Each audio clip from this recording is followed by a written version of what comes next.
welcome to New Jack Swing Forever. We are the VH1 recognized source for all things New Jack Swing. Back in 2007, the VH1 Hip Hop Honors recognized us as the official source for New Jack Swing, and we have brought to you many people in the past, including Bobby Brown, including the individual who coined the term New Jack Swing, Barry Michael Cooper. But now we are incredibly excited to bring to you Mr. Reginald Hudlin of the Hudlin Brothers, who has been responsible for many movies that you have definitely seen: House Party, Boomerang, The Great White Hype, as well as comic titles we'll get into. But without any further ado, let me introduce properly to you Mr. Reggie Hudlin. How are you doing, sir? Fantastic. Thank you very much. Thank you for that wonderful introduction.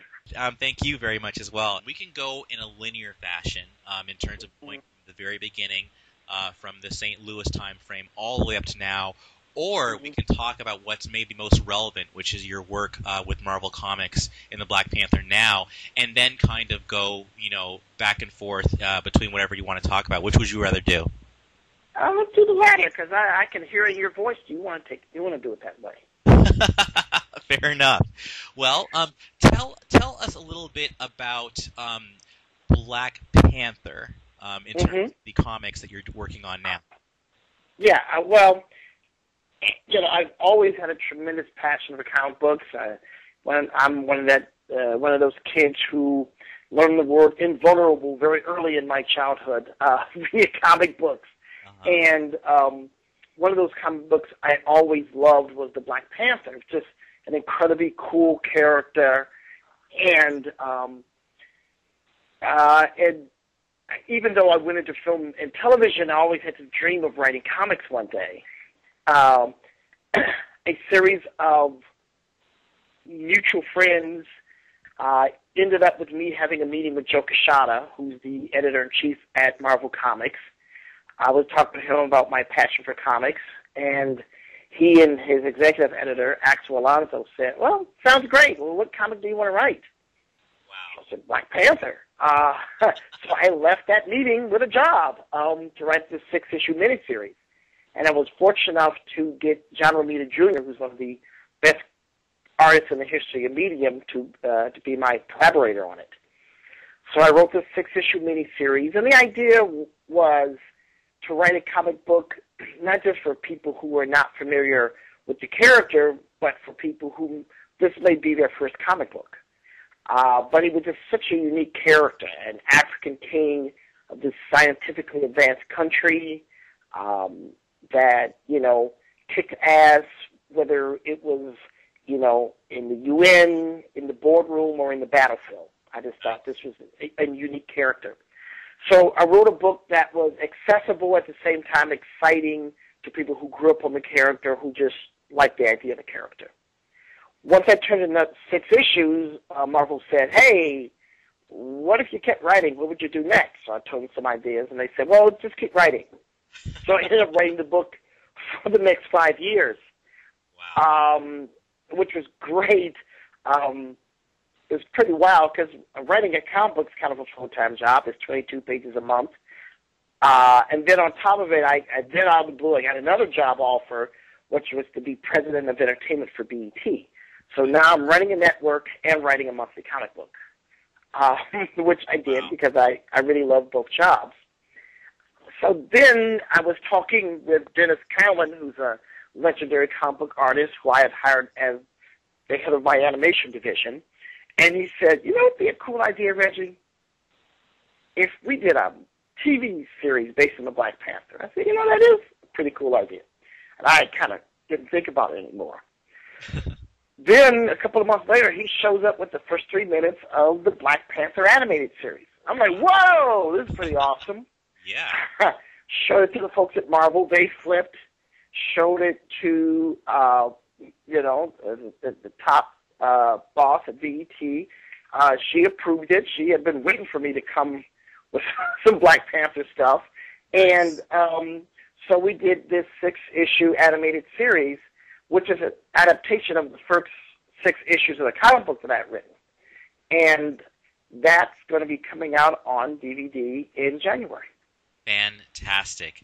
Wow, you actually jumped ahead for all the questions I was going to ask you, and I think this is going to be great, because one of the questions I was going to ask you, of course, was about the series itself, the animated series, and then where could people see it, and I think you covered all three. So one question I had for you is, for those who aren't familiar with the Black Panther as a character, could you give a brief synopsis of who he is, his legend, as well as maybe the crossover stories with Storm and some of the other X-Men? Sure. Well, you know, Marvel in the 60s was a super innovative company. You know, Marvel was to comic books what the Beatles was to music. Like these new guys who were just rewriting the rules of the business. Right. And they were just creating all these great characters, the characters that we all know and love, like Spider-Man and the X-Men and Iron Man and so on. And one of the characters they created was the first black superhero, who is the Black Panther. Nice. Well, now what's amazing is they create a black superhero called the Black Panther in 1966. Whoa. Now, what else happened in 1966 was Fred Hampton and Huey Newton formed the Black Panther Party for Self-Defense in Oakland, California. Right. So you've got these two Jewish guys in New York and two black guys in Oakland, California, who are on the exact same wavelength. They both go, you know what's a cool name? The Black Panther. Now, was this a coincidence, or do they know about each other, or particularly? No. Coincidence. It was a coincidence. They happened at the same time. That's what's so freaky. Wow. Okay. All right. So they create this guy, you know, and he's sort of, the Black Panther is to Africa what Captain America is to America.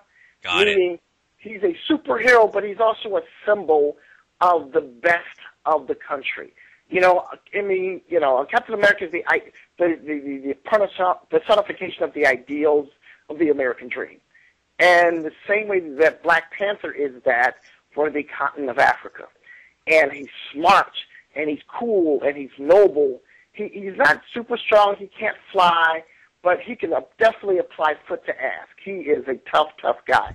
In fact, in the book we have Captain America and Black Panther fight, and in fact, Black Panther beats Captain America.